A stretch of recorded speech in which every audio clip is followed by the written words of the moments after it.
Hello my dear students and friends. अगर आप JEE main के एस्पिरेंट्स हैं और जो कल से एग्जाम शुरू होने जा रहा है उसका एग्जाम ही नहीं आप हैं, तो आपके लिए वीडियो बहुत काम का है। मैं आपको क्या बताने जा रहा हूं कि एग्जाम से पहले क्या करना चाहिए, राइट, या एग्जाम के दिन एग्जामिनेशन हॉल में क्या करना चाहिए, दोनों बात बताना चाहूंगा मैं। इंग्लिश में एक प्रोवर्ब्स है, कहावत है, well begun is half done. अच्छी शुरुआत ही आधा काम कर देती है।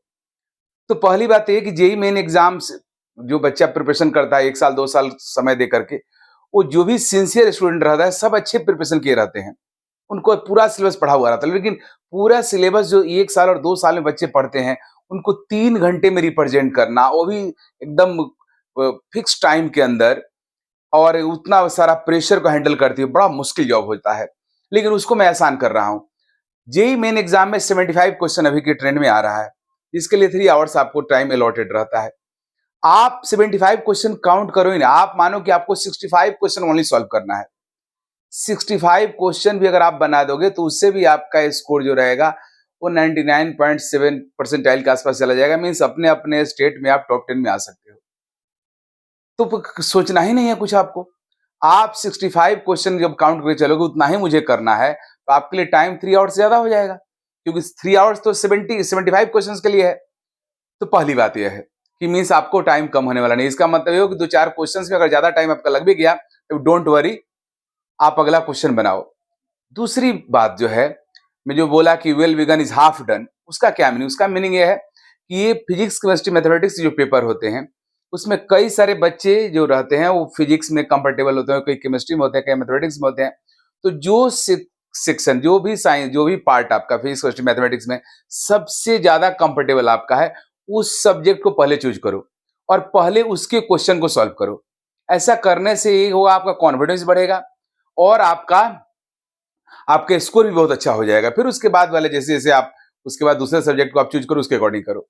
इसमें एक और प्रॉब्लम होता है, कई बार बच्चे जो सब्जेक्ट में कंफर्टेबल है उसको चूज करता है, फिर उसमें 2-4 क्वेश्चन रॉन्ग हो जाता है तो फ्रस्ट्रेट हो जाता है कि जिसको मैं अच्छे से जानता हूं इसमें ये हो गया, फिर दूसरे में क्या होगा। और इसका रिजल्ट यह होता है कि वो नर्वस हो जाता है। नर्वस होने की वजह से वो जो जानते रहते भी भूल जाता है और फिर उल्टा पुल्टा हो जाता है और बहुत खराब स्कोर हो जाता है उसका। तो मैं आपको बता दूं मेरे प्यारे बच्चों, और ये नहीं करना है कभी भी।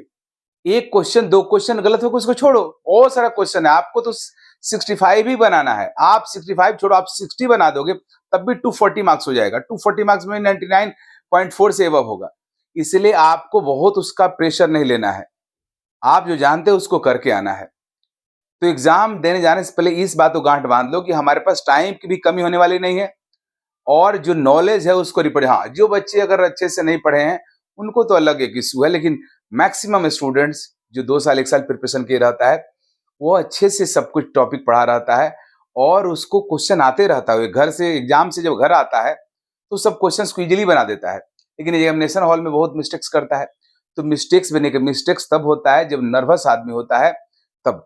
तो सबका प्रॉब्लम है नर्वसनेस, उसको सॉर्ट आउट खत्म करो। और उसका दो ही तरीका, एक कि हमें टोटल क्वेश्चन नहीं करना है। हाँ, अगर आप कंफर्टेबली फटाफट सब करने लगो तो आप टोटल भी कर सकते हो, आप 300 में 300 मार्क्स भी ला सकते हो।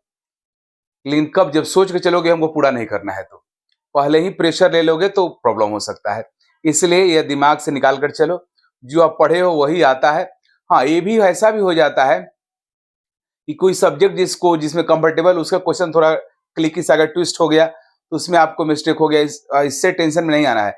डेफिनेटली दूसरे सब्जेक्ट का जो क्वेश्चन होगा इजियर होगा, क्योंकि एग्जाम्स में ऐसा पेपर सेट किया जाता है, कोई एक सब्जेक्ट थोड़ा डिफिकल्ट होगा, दूसरा मॉडरेट होगा, तीसरा इजियर होगा, तो तीनों सब्जेक्ट मिलाकर आपका काम हो जाता है, राइट। इसलिए उसका टेंशन नहीं लेना है।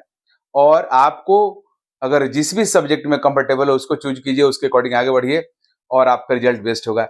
इसलिए बहुत बहुत धन्यवाद। एग्जाम कल से शुरू हो रहा है, जेई मेन 2025 सेकेंड फेज। सभी एग्जामिनियों को बहुत बहुत शुभकामना और बेस्ट ऑफ लक। सबका रिजल्ट बहुत अच्छा हो। ओके, धन्यवाद।